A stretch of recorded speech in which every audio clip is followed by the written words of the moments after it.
Alhamdulillahirabbil alamin wassalatu wassalamu ala asyrafil anbiya'i wal mursalin sayyidina Muhammad wa ala alihi washabbihi ajma'in, amma ba'du. Rabbi shrah li sadri wa yassir li amri wa hlul 'uqdatam min lisani yafqahu qawli. Tama-tama marilah kita sama-sama mengucapkan puji syukur kehadirat Allah, yang mana pada malam hari ini kita sama-sama bisa berkumpul mengikuti pengajian rutin. Salawat beserta salam semoga Allah curahkan ke hariban kita, junjungan kita Nabi besar Muhammad sallallahu alaihi wasallam, kepada keluarganya, para sahabatnya, para pengikutnya ila yaumil qiyamah, amin ya rabbal alamin. Hadirin rahimakumullah, sebelum ujian dimulai, mari kita sama-sama membaca shalawat bariyah. Salatullah salamullah ala taha rasulillah. Salatullah salamullah ala yasin habibillah. Salatullah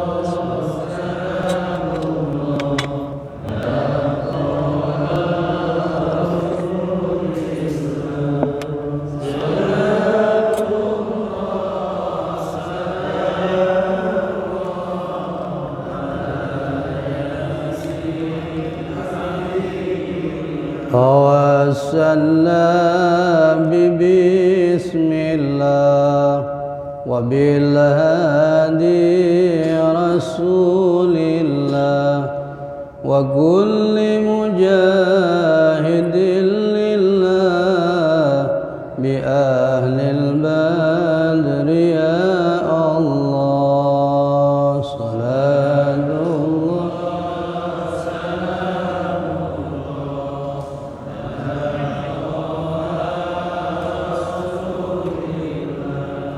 Salatullah salamullah ala yasin ilahi salimil ummah minal afati wal iqamah wa min hammi wa min ghummah bi ahlil badri ya Allah. Salatullah ala taha rasulillah. Salatullah salamullah ala yasin. Allahumma salli wa sallim wa barik alaik. Bismillahirrahmanirrahim. Qala al-mu'allifu wa idza shalla ila syai'in minha wa yusannu lahu wa li ghairihi daf'u marin bainahu wa baina sutrati al-mustafiyati lisyuruti. Salat ketika zaman Rasul, terutama di Masjidil Haram, enggak indah yang seperti ini kita bayangkan. Zaman Rasul dan sahabatnya itu sholat ngegeletak di tanah, Bang. Makanya disunahkan kala itu menancapkan tongkat di hadapannya. Kalau enggak punya tongkat, digaris ukuran jadah. Kalau enggak tongkat, maksudnya apa? Maksudnya batas tongkat ini enggak boleh dilewati, atau batas garis di garis jadah enggak boleh dilewati sama orang apabila yang garisan tadi sedang sholat. Lalu bagaimana kalau membandel aja? Kalau sekarang mungkin ya sejadah lah. Batas sejadah itu enggak boleh dilewati, diinjak kalau ada orang sholatnya. Manakala ada orang maksa saja, udah ketahuan di sejadah batas, nggak boleh dilewatin lagi sholat. maksa lewatin itu aja, maka disunahkan boleh didorong. Kalau masih maju lagi dorong itu nggak apa-apa. Yang penting jangan 3 kali dorong secara terus-terusan, dorong, ntar masih maju lagi, dorong lagi. Itu maksudnya memang nggak boleh lewati, dosa besar. Tempat sujudnya orang sholat itu nggak boleh kita lewati. Kecuali begini, ini shop pertama nih belum penuh. Kenapa orang bikin shop kedua? Shop kedua belum penuh. Kenapa bikin shop 3?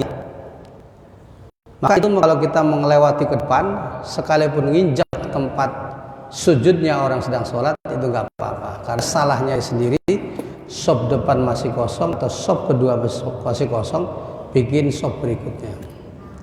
Kalau shopnya memenuhi persyaratan, haram hukumnya kalau ada orang yang sedang sholat dilewatin, harus menunggu. Misalnya bapak-bapak ini habis berjamaah tiba-tiba buru-buru mau ada keperluan lain, mau keluar. Shop kedua atau ketiga ini masih banyak orang sholat, atau shop 3 aja masih orang sholat semuanya, itu harus nunggu sampai selesai. Jangan dipaksakan melewati tempat sujudnya orang yang sedang sholat, haram hukumnya. Berikutnya, wa kuriha fiha as-salati iltifatun biwajhi bila hajatin. Dimakruhkan di dalam sholat iltifat. Iltifat itu nengok ke kanan atau nengok ke kiri, kecuali kalau ada hajat. Ada hajat, contohnya begini, kita sholat di hutan, sholat di leweng, cek orang Sunda. Di tengah-tengah kita sholat ada suara kersek gitu. Kalau kita nggak nengok, takutnya ular kan, ya, maka kita boleh nengok, nggak apa-apa. Itu namanya ada hajat, ya. Atau kita sholat di rumah, kebetulan kita punya musuh, keselamatan kita terancam. Begitu di tengah-tengah sholat ada suara kerket pintu gitu, kayak orang ngebuka pintu, boleh kita nengok. Itu namanya ada hajat. Kalau tidak ada hajat, nengok kanan atau nengok ke kiri, itu hukumnya makruh. Selanjutnya, wan nadharu nahwi sama'in mimma yulhi kathobin lahu a'lamun lil khabaril Bukhari. Makruh lagi kita sholat melihat ke atas, melihat ke langit atau melihat ke atap ini. Gini lagi sholat, makruh. Sama halnya makruh kita sholat berpakaian yang banyak gurat garitnya, apalagi ada gambar-gambarnya gitu ya, itu makruh. Sebentar lagi kan 2024 itu pemilihan, biasanya kan banyak kaos partai, ada gambar PDIP gitu, ada Golkar gitu. Itu makruh tuh sholat pakai pakaian yang bergambar atau yang bertuliskan. Lah, kita boleh pakai kaos gituan, tapi di luar harus dirangkep pakai baju koko supaya jangan mengganggu orang yang di sekitarnya. Silakan aja, namanya demokrasi ya. Kasih mau terima aja, yang penting jangan minta. Sampai di rumah membuat lap buat apa? Petopo gitu ya. Tapi jangan sekali-kali kita pakai sholat pakai kaos tok yang ada gambarnya, ada tulisannya. Di samping kita hukumnya makruh, akan mengganggu orang lain, mengganggu kekhusyuan orang lain yang baca pakaian yang kita pakai. Jadi yang paling bagus mah sholat itu pakai bajunya yang polos. Kalau putih-putih, kalau hitam-hitam gitu ya, kalau hijau-hijau gitu, itu yang bagus ya. Jadi berarti pakai baju kotak-kotak itu makruh. Yang bergurat karet itu makruh. Atau yang bergambar, apalagi bergambarnya itu bergambar hewan yang kira-kira kalau ditaruh ruh bisa hidup. Nah, sejadah nih kalau ada gambarnya, ada gambar apa hewan, itu makruh. Karena itu akan mengurangi kekhusyuan di dalam sholat. Wabaskun fi sholatihi, makruh lagi kita lagi sholat meludah. Apa boleh ngeludah?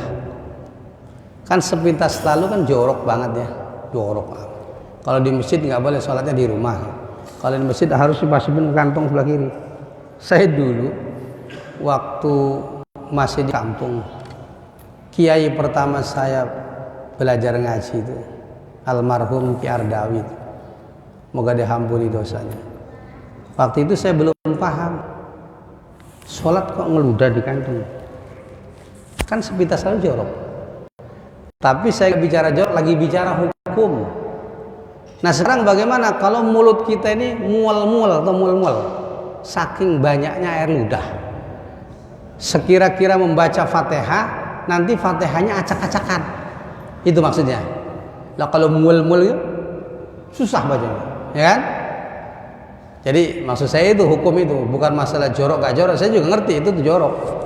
Tapi daripada kita sholatnya rusak, baca Fatihahnya acak-acakan, baca yang wajibnya acak-acakan karena terlalu penuh air ludah, maka silahkan ke sini ini. Sepintas selalu memang jorok. Saya sempat ngomong begini dalam hati, Kiai jorok amat dulu dalam hati saya. Begitu ketemu keterang, oh iya Kiai gitu ya, lebih tahu.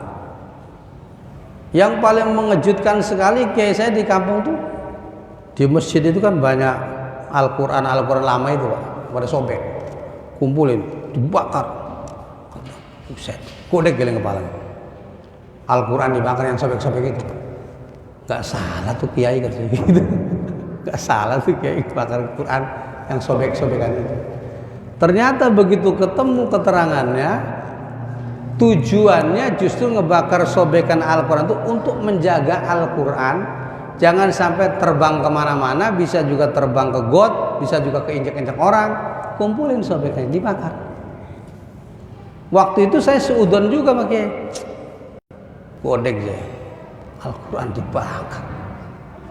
Ternyata ngebakarnya itu niatnya untuk menjaga Al-Quran, jangan sampai terbang ke tempat najis, jangan sampai keinjak-injak orang. Kalau yang suka di media sosial itu menginjak Al-Quran ngebar, itu sengaja, itu penghinaan namanya, pelecehan agama.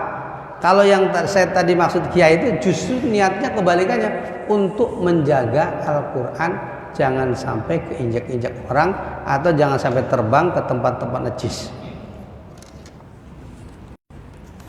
Jadi kalau mau ngeludah, baik di dalam sholat maupun di luar sholat, jangan ke depan. Ke depan nggak boleh, ke sebelah kanan nggak boleh, ke sebelah kiri. Kebetulan kantong kan sebelah kiri. Kalau kita nggak tahan gitu ya, kalau tahan jangan udah, takutnya ada tangganya sebelahnya kegeli gitu.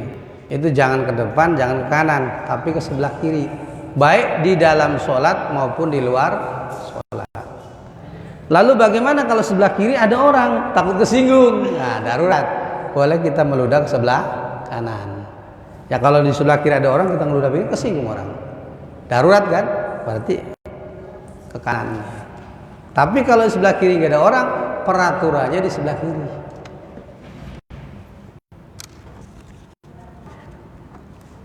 Selanjutnya, wa inna ma yahrumu al-busaqu fil masjidi in baqiya jirmuhu. Haram kita meludah di masjid apabila zatiyah ludahnya itu masih utuh. Suka kadang-kadang begini, kalau zaman dulu itu kan jendela masjid itu kan jendela kaca serit itu Pak, kaca serit ya, nako tau, jendela nako tuh ya. Kadang-kadang ngeludah jendela ini, jorok banget, ngelewer gitu, itu haram nggak boleh.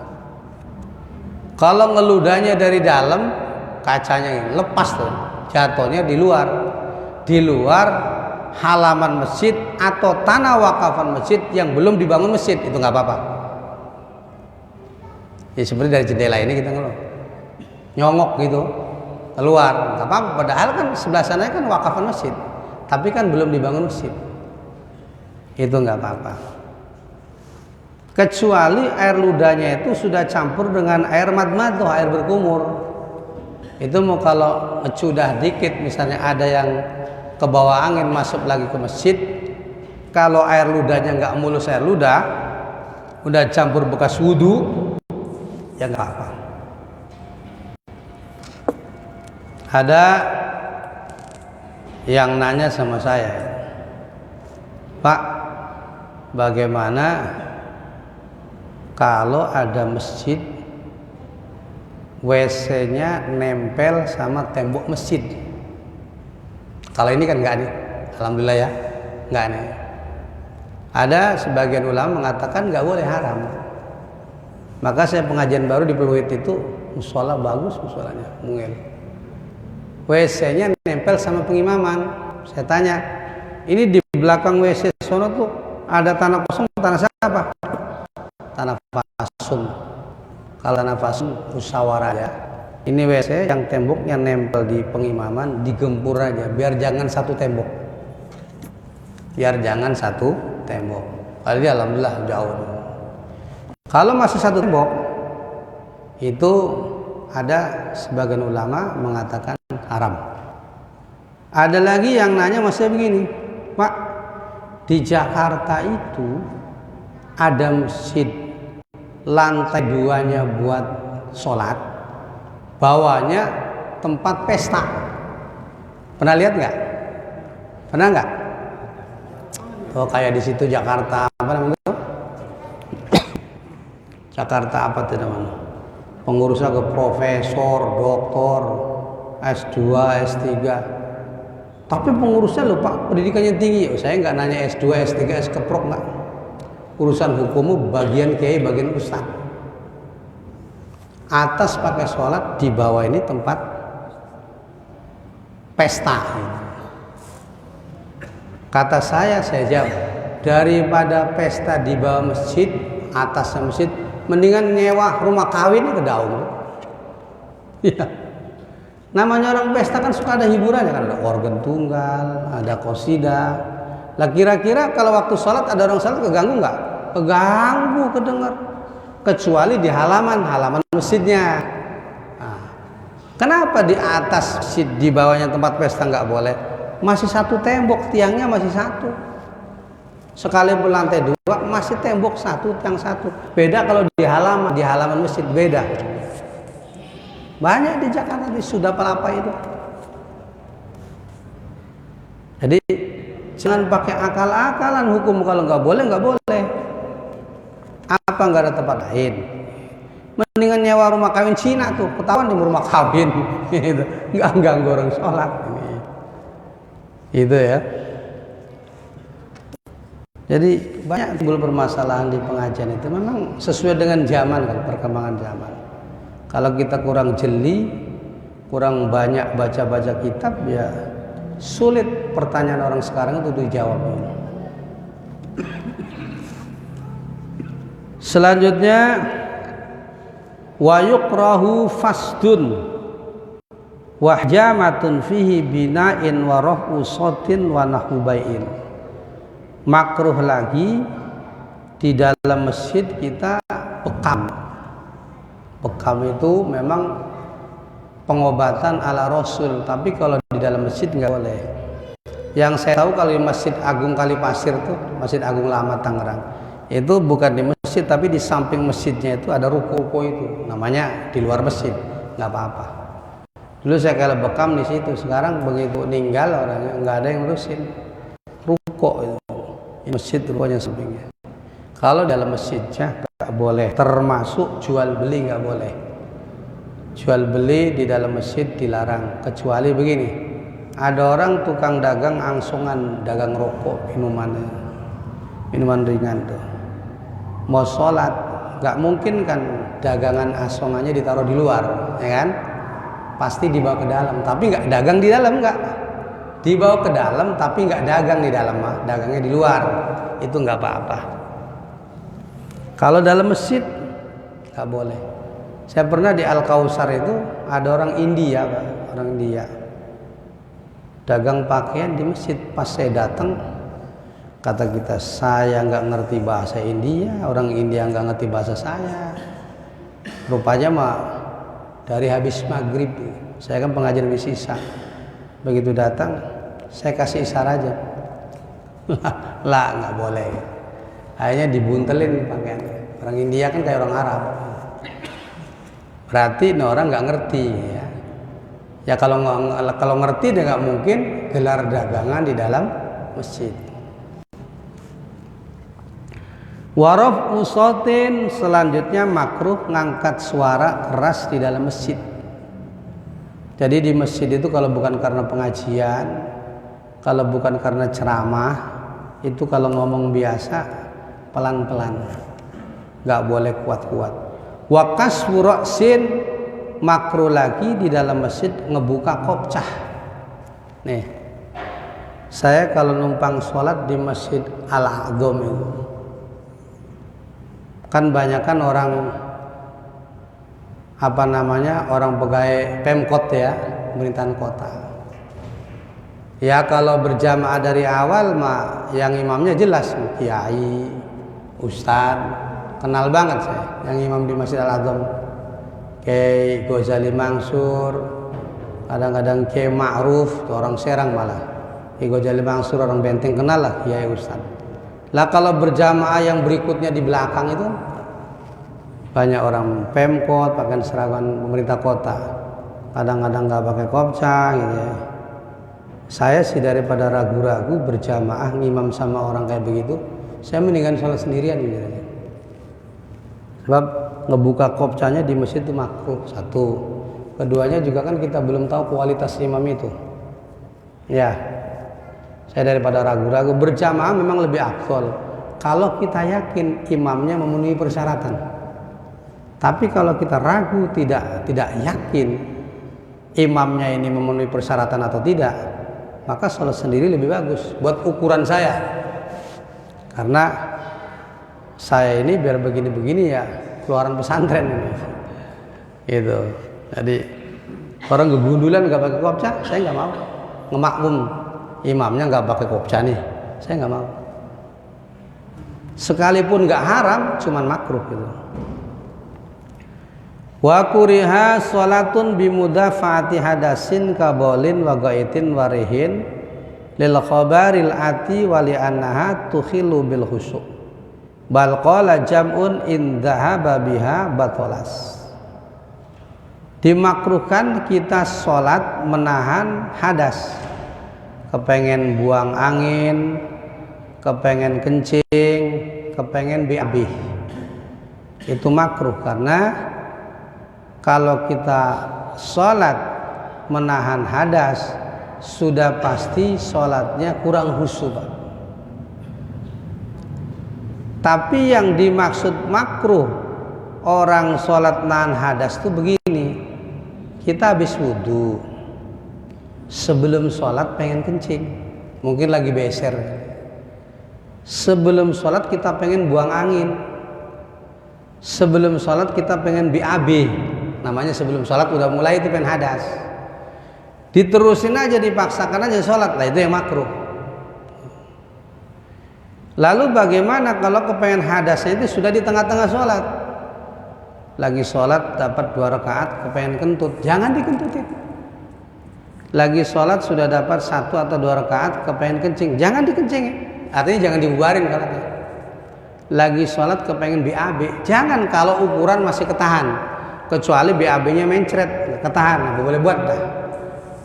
Kalau sudah dalam sholat ngebatalin sholat tidak dengan alasan yang tepat, itu haram. Itu termasuk salah satu tipu daya setan, Pak. Wong tadi sebelum kita mulai sholat nggak kenapa nggak kepengen kentut, kenapa ke tengah-tengah sholat pengen kentut? Tipu daya setan. Bisa juga pantatnya bawa ditiup, setan bisa gitu. Lagi sebelum sholat kita nggak kepengen kencing, kenapa tengah sholat pengen kencing? Lagi belum sholat kita nggak kepengen BAB, kenapa dapat 2 rakaat sholat pengen BAB? Itu bagian daripada tipu daya setan. Kecuali kalau darurat beraknya mencret nih. Kalau nggak diberakan, waduh bisa rame dah abak-abakan. Apa boleh buat? Tapi kalau masih bisa ketahan, tahan. Wong setan mau pinter banget Pak. Kita sebelum sholat naruh kunci lupa Pak. Mana tuh kunci ya? Kenapa di sholat ingat? Setan, jangan ketipu. Hati-hati. Terusin aja ingat kalau lagi. Itu tipu daya setan. Lagi sholat, ingat surga, ingat neraka. Kan sepintas lalu bagus. Tapi nggak bagus. Lagi sholat, jangan ingat surga, jangan ingat neraka. Ingatlah kepada zat yang menciptakan surga dan zat yang menciptakan neraka, yakni Allah. Kita ketipu seakan-akan bagus sepintas lalu. Khusus kita kepengen masuk surga, di surga enak. Kan lagi sholat tuh, salah. Itu tipu daya setan. Kita lagi sholat, waduh di neraka nanti kita disiksa parah. Berarti kita harus sholat yang benar. Itu salah. Itu semuanya adalah tipu daya setan. Lagi sholatmu sekalipun urusan akhirat, lupakan. Ingat ke Allah aja.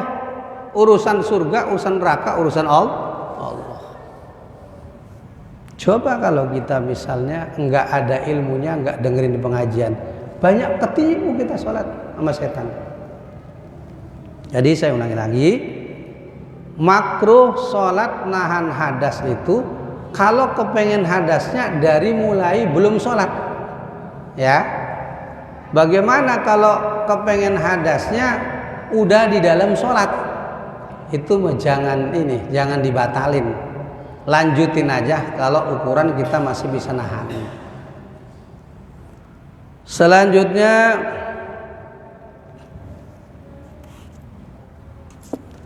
kelanjutannya wayam bagi ayul haqqa bihi malau aradas lahu qabla taharubi fazalat walima wa tukrahu bihadrati ta'am aw syarabin yastaku ilaihi li khabari Muslim la sholata ay kamilata bihadrati ta'amin wala sholata wa huwa yudafi'u al-akhbasani.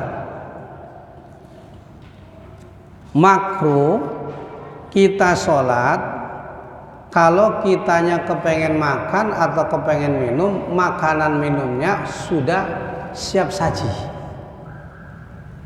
Misalnya perut kita lapar, makanan sudah ada, minuman sudah ada, makan dulu. Jangan sok-sokan sholat dulu dong, awal waktu itu lebih utama. Itu mau jawaban anak kecil, ya. Yang benar tuh makan dulu. Kalau kita aja udah kepengen makan, kalau makanannya memang udah ada. Kok bisa begitu? Iya, mendingan kita makan ingat sholat daripada sholat ingat makan. Itu alasannya tuh. Saya dulu pulang dari pesantren, pulang ke rumah. Memang almarhum abah saya itu sedikit galak tapi tegas, disiplin. Ya, moga diampuni dosanya itu. Saya pulang dari pesantren waktu itu siang dohor pas azan. Kata abah saya almarhum, "Walidi, masjid. Saya pengen makan dulu, bah, lapar." Ayo, orang dari pesantren udah azan, bukannya sholat itu. Sayanya lagi rewel, bawel. Kata kayak saya, Pak, bah gitu. Kata kayak saya, kalau kita mau sholat pengen makan, ya makan dulu. Kalau makan udah ada, ala lo bisa aja gitu. Saya nggak menyalahkan abah saya, memang orangnya disiplin itu ngajarin anak. Dia mau kalau ngebangunin anak subuh tuh, weh bangun ke masjid, ya bah berangkat tau. Ntar pulang dari masjid subuh anak masih tidur, ngambil air nggak banyak ngomong, ngambil air ember, buyur gitu. Saya masih ingat banget didikan orang tua tuh. Ternyata kerasannya sampai sekarang. Oh iya, didikan orang-orang tua dulu tuh disiplin. Ilmunya nggak seberapa tapi disiplin. Bangun pagi. Jadi kalau bangun pagi itu saya dari kecil, karena didikan almarhum abah itu begitu. Asal ngeliat anaknya bangun subuh, ya bah berangkat ke masjid. Pulang dari masjid masih tidur, udah nggak banyak ngomong, ngambil air, sebrok. Masyaallah. Anak sekarang orang tuanya ngedidiknya lembek. Anak dibangun di salat subuh, si anaknya ngulet, diem lah, kasihan lah kata orang tuanya. Kasihan lah, ngantuk lah, kasihan. Kasihan kayak begitu bikin anak bodoh tuh, bikin anak nggak disiplin. Jadi makruh kita kalau mau sholat, makanan sudah tersedia, minuman sudah tersedia, kita sholat aja, makruh. Mendingan kita makan dulu. Wong awal waktu tuh Pak, katakanlah sholat duhur, jam 12:30 tuh duhur masih awal waktu. Apalagi sekarang ya, sekarang waktu duhur jam 11:30 lewat ya. Kalau misalnya masih waktu duhur jam 12 semua. Sekarang kan lagi 11:30 lewat ya.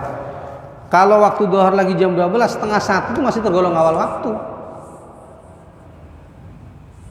Saya kan sering bergaul juga sama habaib, sama kiai. Tiba-tiba suatu ketika makan, kasih makan, ada orang azan kasih makan. Begitu makan, Pak Kiai, ke masjid, jangan dulu. Habis makan itu minimal 5 menit, biar makanannya turun dulu. Ternyata itu buat kesehatan bagus juga. Bayangin kalau kita habis makan langsung jalan, ya begah. Ternyata ada aturan main yang nggak harus makan langsung jalan. Kecuali kalau waktu sholatnya sudah mepet, sudah mau habis. Kecuali waktu sholatnya udah habis, ya apa boleh buat? Biar kita lapar kayak bagaimana, tahan aja, kita sholat dulu. Ini kalau waktunya masih panjang, itu bagusnya makan dulu. Sebab ada hadis ya, la sholata ay kamilata, tidak sempurna sholat seseorang bihadrati ta'am, dengan hadirnya makanan. Wala sholata wa huwa yudafi'u al-akhbasan, dan tidak sempurna sholat seseorang kalau sholatnya menahan-nahan hadas tadi. Tuh. Jadi jangan kita menahan-nahan hadas, dan jangan kita menahan-nahan pengen makan. Kalau makan ya makan aja. Kecuali waktu sholatnya udah mau habis, baru dah. Sekalipun lapar ya harus ditahan. Wa quriha salatun fi tariqi bunyanin, dimakruhkan salat di jalanan yang biasa kita dilewatin orang banyak. Kenapa kita salat di jalanan? Makruh. Terus salat makruh lagi di tempat pemungutan pajak, tempat cukai, di kantor kelurahan. Biasa kantor mengutin perpuluhan. Kalau orang transaksi tanah kan perpuluhan kan desa itu ya. Nah, itu makruh di balai desa atau di kantor kelurahan. Tapi daripada misalnya kita nyari masjid jauh, nyari musola di luar kantor desa tuh misalnya jauh, waktunya sudah mepet, ya apa boleh buat, nggak apa-apa sholat di kantor kelurahan, nggak apa-apa. Seperti di kantor kelurahan kampung saya itu, dulu lagi lurah dulu, saya punya usul, Pak Lurah, ini kita kadang-kadang kedatangan tamu dari mana-mana, namanya ke balai desa, kantor desa. Terus saya mengusulkan biar ada musola, sekalipun nggak gede gitu, ya ukuran muat buat bangsa 10 orang lah. Oh iya, bikin sampai sekarang. Ya memang secara hukum makruh sholat di situ. Tapi daripada kita keluar nyari masjid jauh, takut nggak keburu waktunya, ya nggak apa-apa, sah di situ. Di kantor kelurahan desa itu ada musolanya. Wa bi makbaratin, makruh lagi kita sholat di kuburan. Sholat di kuburan, di atas kuburan, di samping kuburan, ngadepin kuburan, itu makruh. Bahkan haram kita sholat di kuburan Nabi, kuburan wali, alasan ngalap berkah, ya. Kita hati-hati tuh. Orang tukang jarah tuh kudu ada ilmunya. Kuburan Nabi di Mekah itu, di Madinah itu, enggak di kuburan Nabi, samping itu di Raudhah kan, bersebelahan. Bukan pas ngadepin kuburan. Jadi jangankan kuburan wali, ya, jangankan kuburan wali atau kuburan orang biasa, kuburan Nabi gitu nggak boleh sholat situ. Wa tahrumu as-sholatu li qabri nabiyyin wa nahwi waliyin, haram kita sholat di kuburan Nabi dan haram kita sholat di kuburan wali. Wa bahasa Zainul Iraq ada makarahati sholat fi masjidin toro'a dafnun nasi haulahu. Tapi tidak makruh kita sholat yang di sekitar masjidnya itu ada kuburannya, seperti di Masjid Banten, Pak. Halaman samping kanan kiri itu ada kuburan ya.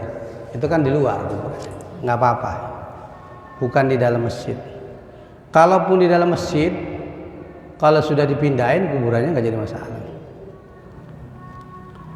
Watasihu bila thawabin kama fi sobi maksubin, sah sholat tapi nggak dapat pahala kalau sholatnya pakai pakaian boleh ngegosok. Boleh ngegosok itu make punya orang lain nggak berbilang lagi. Atau makruh lagi kita sholat di tanah yang boleh ngegosok. Misalnya kita jalan di kebun, waktu sholat tiba kita sholat di tanah orang yang belum tahu orang itu ridho, kita sholat di situ, itu makruh. Kalau kita sholat di tanah yang boleh gosok, atau kita sholat pakaiannya pakaian boleh gosok, sholatnya sah tapi nggak ada pahalanya. Kalau santri kan biasanya santri udah jadi budaya. Santri itu dari zaman dulu sampai sekarang yang namanya sendal, ya sendal, kadang sendal siapa ya pakai aja. Kadang-kadang baju santri itu. Jadi santri salafiyah itu dari dulu udah begitu. Jadi pernah waktu di Serang itu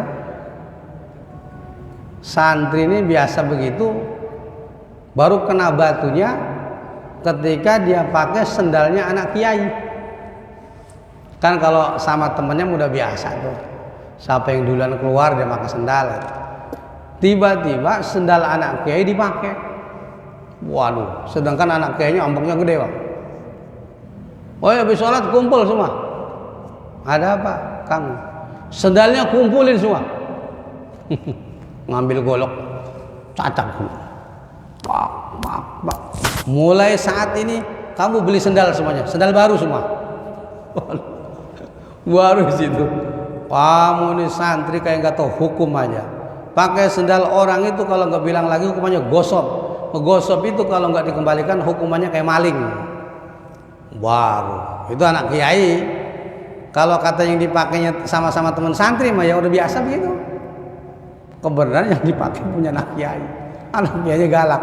Waduh, dicacak semua tuh sendalnya.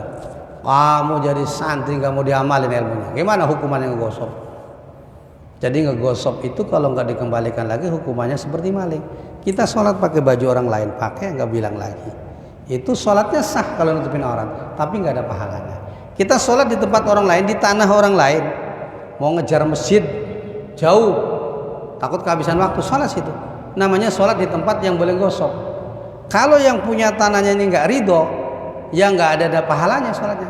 Tapi kalau yang punya tanah ini ridho, misalnya gini, ini tanah ini tanah teman saya, CS saya yakin ridho lah ditempatin sholat. Lah kalau kita yakin ridho nggak apa-apa. Jadi gitu aturan di dalam ibadah itu ternyata daripada kita harus sholat di tempat yang boleh ngegosok, mendingan kita ngejar masjid sekalipun lambat waktunya, sekalipun kehabisan waktunya dikodok. Yang penting kehabisan waktunya jangan disengaja-sengaja. Kalau sengaja-sengaja ya nggak boleh. Selanjutnya wa innahu yalzamu tarku hatta yakhruja minha kama lahu tarkuha li tahlisi malihi lau ukhida minhu bal aula. Bahkan kata keterangan di sini ini sengaja saya bawa kitab Fathul Mu'in ini kelasnya. Tadi daripada sholat di tanah yang boleh ngegosok, mendingan kita ngejar masjid sekalipun kehabisan waktu dan tinggal ngodoin aja. Sama halnya begini, kita mau sholat, ada maling, Pak. Maling masuk ke rumah kita, mau ngambil harta kita. Jangan sholat dulu. Lawan dulu kalau ukuran kitanya bisa ngelawan. Kalau ukuran kitanya punya ilmu Satria Mandraguna kira-kira gitu ya, hadepin dulu kan gitu ya. Sekalipun harus kehabisan waktu, lawan dulu. Kalau ukuran kitanya berani. Kan nyari harta nggak mudah kita. Nyari duit panas kepanasan, hujan-hujanan. Selamatkan harta sekalipun harus keluar waktu terkodok. Jadi Islam itu nggak ego. Seperti gini lagi. Kita lagi sholat. Kan kalau ngebatalin sholat di tengah-tengah sholat nggak ada alasan syara, kan haram. Lagi sholat. Ada orang minta tolong rumah kebakaran. Ya, kita terusin sholat apa bubarin sholat kira-kira? Bubarin sholat apa terusin sholatnya? Bubarin sholatnya, nyelamatin orang. Atau misalnya kita lagi sholat, musolanya dekat sungai. Tolong, ada orang kecemplung di sungai. Kita lagi sholat. Jangan diterusin sholatnya, batalin dulu tuh. Nyelamatin nyawa orang pahalanya besar. Allah Subhanahu wa taala berfirman dalam Al-Qur'anul Karim, "Man ahyan nasa faka'annama ahyan nasa jami'a."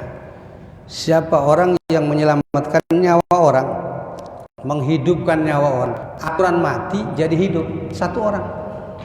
Faka'annama ahyan nasa jami'a. Maka itu sama seperti menyelamatkan nyawa orang banyak, pahalanya besar.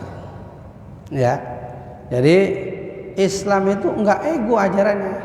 Jangan mentang-mentang kita lagi sholat, orang minta tolong, hampir nangis-nangis, kita diam aja. Salah, tolongin dulu. Apalagi kalau waktunya masih lama, masih panjang, tolongin dulu.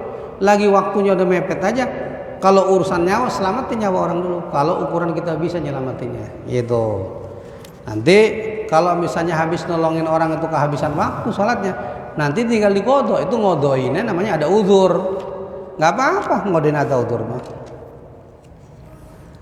Jadi jangan sekali-kali kita bodoh amat kan. Bodoh amat. Dia ini katanya kebakaran, bodoh amat. Dia ini yang kelelep. Itu nggak bisa begitu.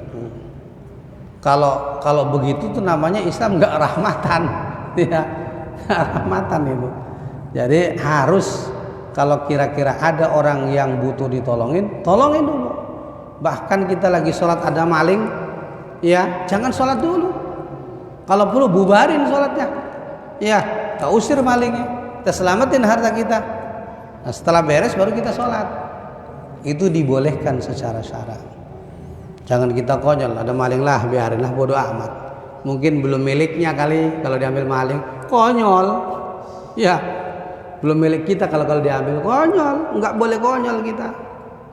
Kecuali kalau kita mau ngelawan juga kagak bisa, kan gitu ya. Lah kalau ukuran ngelawan bisa melawan. Buat apa belajar ilmu bela diri? Islam menyerukan belajar bela diri itu maksudnya buat begitu, nyelamatin diri kita, nyelamatin keluarga kita, gitu. Jangan sampai kita punya ilmu bela diri, ada orang berbuat dolim kita diam aja, nggak ada gunanya ilmu bela diri itu. Orang saya dulu di kampung tuh guru silat saya dulu. Guru silat saya itu tukang nelayan, tapi nggak lepas kopca, hitam pakaian, kain gitu. Mangkal di Karangantu Banten. Kan di Banten itu kan ada pelabuhan Karangantu. Kebenaran ada preman itu anak kiai Banten. Itu Bagus Kuncung. Setiap nelayan yang naik ke pelelangan itu pasti dipalak. Sama anaknya Kiai itu Bagus Kuncung Banten. Dipalak. Takut semua orang. Wah, pisau aja. Giliran guru silat saya naik dari perahu, dipegang ditarik. Mau apa lu? Duit. Udah mau ngerampok, ngotot lagi. Akhirnya diajak ke empang guru silat saya itu. Berantemnya di empang, di Gegalan itu. Memang guru silat saya itu luar biasa lah gitu. Apa namanya, permainannya gitu. Begitu kewalahan nyabut pisau. Lah memang dia melihai banget tuh guru silat tuh. Dia lawan, pisaunya kena, dia ini ditanam di empang. Palanya di bawah. Gitu. Baru ampun. Ya sekalipun anak kiai kalau salah maka kita salah tetap. Ada lagi sinden Kerawang waktu itu. Sinden Kerawang joget silat gitu di panggung. Ngadakan sembara. Siapa yang bisa menjatuhkan saya di panggung, nyium gratis. Sembaranya begitu. Guru saya bukan nggak kepengen nyium, bukan, pengen naklukkan kesombongannya aja. Wah, laki-laki di Bojonegara sombong, agak ada ngenain sinden Kerawang waktu. Lagi zaman goyang Kerawang di tahun berapa kali. Kebenaran guru silat saya itu mangkal di situ 10 kali. Langsung naik panggung, ikat pinggang. Gitu. Biasa kopca hitam kayak gini. Masuk ke panggung, naik ke panggung. Sekali nggak kena, 2 kali nggak dilihatin dulu. Oh, ini permainannya begini. Berarti cara ngejatuhnya begini. Sekali nggak, 2 kali nggak, ketiga kalinya jatuh, dicium di panggung. Baru dikemaluan. Kata saya, Demang, itu gimana tuh? Saya bukan kepengen nyium, saya punya bini saya juga cakep. Saya menaklukkan kesombongannya itu. Jangan sampai sesubar. Emang dikira di sini kagak ada yang bisa silat. Gitu. Masya Allah. Itu bela diri buat kebenaran itu boleh. Yang penting jangan buat kesombongan. Kalau buat kesombongan nggak boleh. Barangkali ini yang dapat saya sampaikan. Kurang lebih mohon maaf. Sebelum saya akhiri, barangkali ada yang mau ditanyakan, silakan.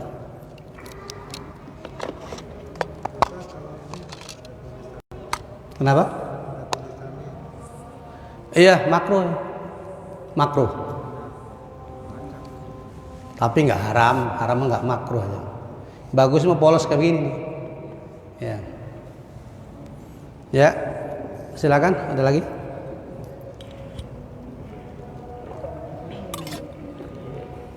Kalau nggak ada kita tutup sama doa. Al-Fatihah. Bismillahirrahmanirrahim. Alhamdulillahirabbil alamin. Arrahmanirrahim. Iyyaka na'budu wa iyyaka nasta'in. Shiratal ladzina an'amta 'alaihim ghairil maghdubi 'alaihim waladdallin. Bismillahirrahmanirrahim. Allahumma shalli ala sayyidina Muhammadin fil awwalin wal akhirin. Wa barik wa sallim wa radiyallahu ta'ala an kulli sahabati rasul ajma'in. Amin. Lakal hamdu ya ma'bud hamdan yuafi ni'amahu wa yukafi mazidah. Ya Rabbana lakal hamdu kama yanbaghi li jalali wajhika wa 'azimi sultanik. Allahumma ighfir lana wa liwalidayna warhamhuma kama rabbayana shighara wa li jami'il muslimina wal muslimat wal mu'minina wal mu'minat. Allahumma inna nas'aluka ilman nafi'an wa rizqan wasi'an wa amalan maqbula. Rabbana hab lana min azwajina wa dhurriyyatina qurrata a'yun waj'alna muttaqina imama. Allahumma yassir lana wa la tu'assir 'alaina min umuri dunya wal akhirah. Allahumma assil maqasidana wa baligh muradana bil khair. Rabbana taqabbal minna innaka antas sami'ul 'alim wa tub 'alaina innaka antat tawwabur rahim. Rabbana atina fid dunya hasanah wa fil akhirati hasanah wa qina adzabannar. Sallallahu alaihi wasallam Muhammad wa ala alihi wasallam. Subhana rabbika rabbil izzati amma yasifun. Wassalamun ala mursalin. Alhamdulillahi rabbil alamin. Assalamualaikum warahmatullahi wabarakatuh.